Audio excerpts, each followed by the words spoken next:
Hi, Nicole here, and I want to talk about boundaries as it relates to the health of our physical bodies. So, when we talk about boundaries, we're talking about self control, okay? And that is something that most of us know we need to do, but don't really know how to do. And sometimes we find that we are a little resistant to practicing self control because when it comes to eating, when it comes to what we put in our bodies and how much we put in our bodies, because it feels restrictive. And sometimes we don't want to feel deprived, and we're saying, okay, will I get all of the food that I need? Am I gonna what happens if I'm still hungry? Let's talk about you know the benefits of practicing self-control and what the Bible says about it. Okay, so Proverbs chapter 25, verse 28 says, a person without self control is like a city with broken down walls. A person without self control is like a city with broken down walls. So, a city or a nation with broken down walls is a city or a nation that has no protection at all. So, it has no security, it can't keep the bad elements out, and it can't attract the good elements to come in. And so the bad elements are the ones that will come in that want to do the citizens harm. They exist. And the bad elements might be those that come in and just drain the resources from the city, from the city's citizens, and maybe don't give back enough into or put back enough into the city to cause it to thrive. And the good elements that a city or nation want to attract, you want to attract those people or those citizens that are going to produce, that are going to earn the income. They're gonna go to work.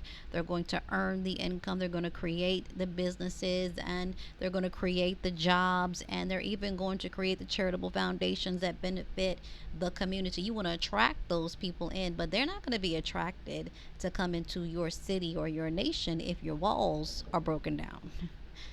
They're not going to want to be there if there's no security. So, how does this relate to your body? Well, the walls of protection of your physical body is your immune system. And when you do not practice self control regarding what you eat, when you eat, how you eat, what happens is you're eating all of that processed food that you want to eat whenever you want to eat it. You're eating the sugar, all of the flour that you want. You're eating all of the toxic oils, and all of those things cause an immune system response. And your immune system responds in the form of inflammation. And so when you do that, with no mindfulness at all. Like you're just kind of eating whatever you want whenever you want. You snack whenever you want. You pop a piece of candy whenever you feel like it. You might eat or snack right before you go to bed. You might eat a whole meal and then just go to bed. Or when you might wake up in the middle of the night and get hungry and decide that you want to eat it and go right back to bed. What you're doing is you are always causing your body to uh, respond with inflammation. And if your body's in a constant state of inflammation, what happens is it overtaxes your immune system, and your immune system begins to malfunction, and then sometimes it begins to attack itself. And that's when we see the manifestation of autoimmune diseases like alopecia. Okay. And so these things are ways that your body's walls can be broken down. When a person who does not practice self-control, their walls, their walls of their immune system begin to break down. And so, actually, practicing self control is like practicing portion control. And practicing portion control is a way to combat inflammation. Because as you're practicing portion control, as you are practicing self control, you are being mindful about how many times you eat a day. If you just eat 3 meals a day with no snacking in between, you stop eating about 3 or 4 hours before you go to bed, you're giving your body a chance to rest in between meals. And actually, it helps your body to self repair. When you stop eating about 6 hours, well, 3 hours before you go to bed, and then you just kind of rest and you don't eat until you wake up, and you're basically fasting for that time. You're fasting in between meals, 4 hours or so. You're fasting from the time after you eat dinner to the time that you eat breakfast. You're actually also allowing your body to self repair. And what happens is your body benefits from portion control and from practicing self control and mindfulness about what you are eating. And so I like to think of it like self control or portion control is anti inflammatory. So there's a lot of benefits to practicing self control. And and in contrast to that, there's a lot of things that can damage your body if you do not begin to practice self-control. And it makes that proverb in Proverbs chapter 25 verse 28, a person without self-control like a city with broken down walls, and makes that become true for you. So let's talk about ways to practice self control. So, the first thing is what I needed to do about 4 years ago when I was going through all of this, and I did not know how to practice self control. I wanted to, I knew I needed to, but I didn't know how. I was one of those people. This is what happened with me on Fridays when one of my coworkers would stop by Krispy Kremes and bring to work a box of donuts. I would say, "Oh no, I'm not going to eat. I just started eating healthy. I'm not going to eat any." And then by the third or fourth time walking by the table, I convinced myself that, "Oh, I can eat half a donut and that won't hurt anything. That'll be my breakfast." And then by the time I walked by another third or fourth, 3 or 4 times, I've eaten 2 donuts and called the first donut breakfast and called the second donut lunch. And so,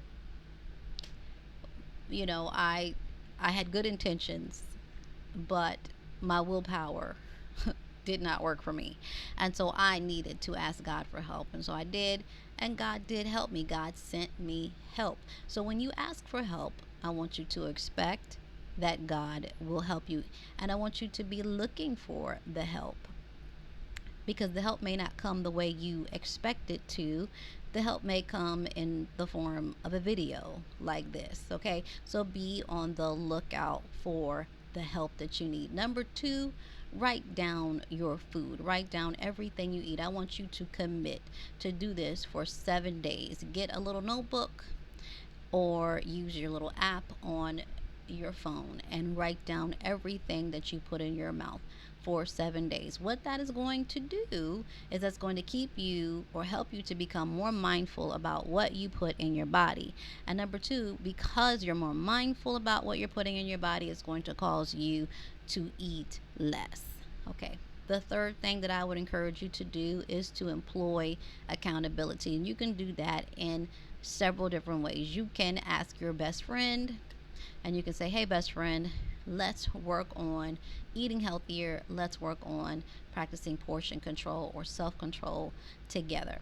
And so many times that may work, but most of the time when you do that, it doesn't work, because what happens is she's your best friend. And you, neither one of y'all have skin in the game. So when you're both having a bad day, both of y'all are gonna be like, "Girl, let's just go and cheat." Okay, let's just go ahead and go to Krispy Kreme and eat a whole box. Okay, So instead of doing that, what I would encourage you to do is to invest in a health coach, okay?